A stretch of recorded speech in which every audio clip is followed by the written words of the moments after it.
Let's make some specialty cardstock with embossing powder. Hi everyone, my name is Brennan and welcome to Brennan's Crafty Corner. Hello everyone, my name is Brennan and welcome to my YouTube channel. Today I'm sharing with you a super awesome technique that allows you to use your embossing powders in a totally different way. We're still using embossing ink and we're still using embossing powders obviously, but you get a totally different look than just stamping with a stamp. So let's get right into this video because you need to see this awesome technique. So today we're going to be playing with some embossing powder from Wow Embossing. And this technique that I'm sharing with you today was taught to me by the one, the only, Marion Emberson. She is so much fun. If you don't watch or follow her on YouTube, I don't know what you're doing because she has so many amazing embossing videos. She's the embossing queen, the embossing powder guru, so I will make sure to link her down below. But in Vegas, at the trade show I was at a couple of months ago, she showed me this technique with some of the samples she had there. It was so much fun to learn from her and meet her, and she was so amazing. She had candy for everyone, so it was really fun. She's so kind. So I'll be sharing with you today this technique, how to make your own almost specialty cardstock. So you're not going to need any special tools, just your embossing ink pad and some cardstock and your embossing powder. Ignore how my embossing pad is almost black now. I accidentally inked up a stamp that had some black ink on it that wasn't dry and I thought I had cleaned it, but it wasn't. So that's why it looks like that, but it still works perfectly fine. What you're going to do is you're going to ink up your cardstock, and I'm going to go over this quite a few times in quite a few layers to make sure I have so much ink to ensure that all the embossing powder sticks. There's not any areas that don't have any ink. What Marion suggests doing, and I'll tell you why I'm not doing this in a second, she suggests using a brayer. I do have a brayer, however, it is completely caked with pastes and paint, so I don't think it would get good coverage. But if you have a brayer that isn't super caked and isn't a mess, that would work much better than this. But just pouncing your ink pad over your cardstock will do the trick, because that's what I've been doing. Once you have sufficient ink and you can see that shine on your paper, that means your paper is completely covered in embossing ink, and we can put this to the side for a moment. It takes a while for it to dry, so you don't have to worry about that. I'm just going to spray a little water on my work surface now, because as you can see right here, there's still a little bit of ink on here, and I don't want to leave that there and possibly get embossing powder on there, just because that could become a bit messy. With our surface all clean, I'm now going to grab just a piece of printer paper. This is so I can pour any excess embossing powder back into the jar.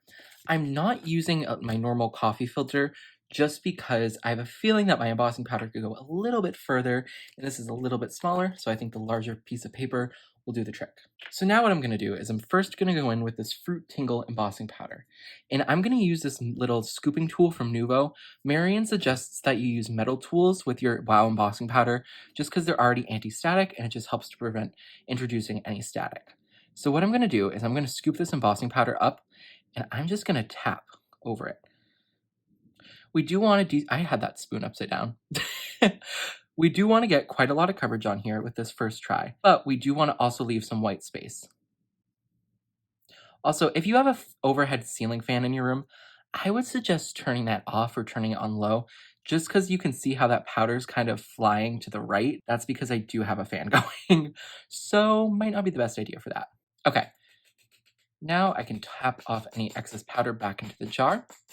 And now what I'm going to do is I'm going to very carefully lift this up and just tap all the excess off. Now I'm going to put this off to the side, careful not to accidentally brush any excess embossing powder off. Now I'm just going to use my paper almost as a funnel to pour that powder back into the jar. Our paper is now clean and all of our excess embossing powder is back in its jar, so we can put that cap on. Now what I'm going to do is I'm going to take my panel that still has some white space on there, and you're going to see why there's still white space, because now I'm going to go in with this polished silver superfine embossing powder. So what I'm going to do now is I'm going to be a crazy person.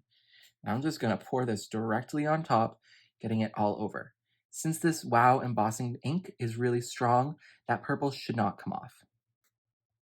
Now, just because there's a little area up here, I'm gonna just throw a little bit of that powder back on there just to ensure it actually sticks. Now we're gonna very carefully lift this up and we're gonna pour that excess off. And down here, there's little areas where there's not any powder, so I can just throw some right back on and it should start to stick. I might have also not gotten enough ink there, so that's why that could be happening, but I'm not using this full panel anyways, so it's okay if there's a little bit of area where there's no embossing powder.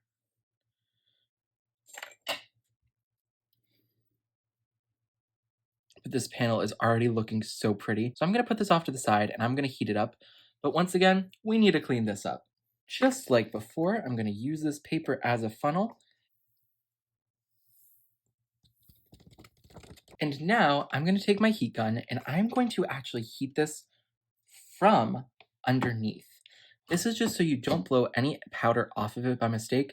And if you see those 3 spots there, I accidentally hit it with my finger. So try to hold it on the very, very sides if possible, or underneath. You could also just put more powder there, but I've already put my powders away and I'm not gonna deal with that, especially because I'm not using the full panel for the card I'm making, so it's not important. So now, once again, just gonna heat this from the bottom. Very hard for me to do this on camera, but I'll try. Now this panel is all embossed and just look at that shine. This looks so amazing. Also, just a tip to make sure all of your embossing powder is melted, hold your paper into the light so you can see that shine. And if there's any areas that aren't shining, that means it's not embossed. But I believe we are good. So now what I'm gonna do is I am going to take a shaped die and I'm gonna cut out a portion of this cardstock. Okay, I've decided on the stitch circle die from Waffle Flower, and I think I'm gonna put it somewhere right around here, just to ensure I can get some silver in there as well as that purple. So I die cut out this circle, and as you can see, we have quite a lot left over, so I could totally see someone making something with a scrap like this, because this is of a decent size. But now, what I'm actually going to do is I'm going to put a cover plate over this that has some areas where you can see through it. That way we have some nice white against this nice purple and silver. I'm going to go in with this single plaid cover die from the Ton. The reason I'm using this is because A, it does have a lot of room so you can see our nice cardstock behind it, but also because I'm lazy and I already have one die cut out. So now all I have to do is run this through my die cutting machine with that same circle die, and then we can just layer them right on top. So I have both of my circles all die cut out, so now I can just go in and add some glue to the back of this white plaid die cut. I will just glue this down to the purple. And just because this cardstock is a little warped from being heated, I'm going to lay an acrylic block on it and just let it rest for a little bit while the glue dries. Honestly, probably just leave it here for about a minute. So with our 2 circles all glued together now, I'm going to put this over to the side. Now I am going to do my card base and my card mat. I'm going to make a square card. So this card base is 4 1/4 by 4 1/4, which means this mat is going to be 4 1/8 of an inch by 4 1/8 of an inch. So all I'm going to go in now is glue this down. And there we go. The show is over. Our black mat is on our card base. It is a finished card. Oh wait. I'm now going to pop the circle up onto the card base with some foam tape, which I bought. I know, I finally have foam tape in my craft room. Finally have foam tape. Feels so great. So I'm just going to cut some of this off and put it on here. I like to use my small Tim Holtz snips because I find that the serrated edge helps to cut it. But I've also had the foam tape get stuck to them before, so I think it helps, but you definitely still need to wash your scissors when using foam tape because it's going to stick no matter what. Let's face it. And with that release paper off, we can go ahead and stick this circle down, trying to center it as best as we can. And I think that looks pretty good. So now we can go ahead and just give this our good press down to make sure it's all stuck in place. And there we go, finished. We need a sentiment. And now here is the actual finished card. Just look at that shine. If you're thinking this card is familiar, it is because I have made a very similar card in the past. Also, wishing that I had done the larger circle, but I think it still looks nice. Also, this hello die is from Pink Fresh. No clue the name of the set or if it's still made anymore. I also think some silver bling on here would look nice, but I don't even think I have any silver bling, so can't really add that. But if you made this card, it would be really nice to add. I actually ended up finding that other card, so here it is with that same technique in the background. Just didn't get a lot of silver on there. But here are 2 different cards, well, 2 very similar cards, but technically different using that same technique. Okay, I just have loved doing this technique so much ever since Marion showed me it. So Marion, thank you so much for sharing it with me. Thank you so much for watching, and I really hope you enjoyed learning about this too. Have an amazing rest of your day, and bye everyone! Happy crafting!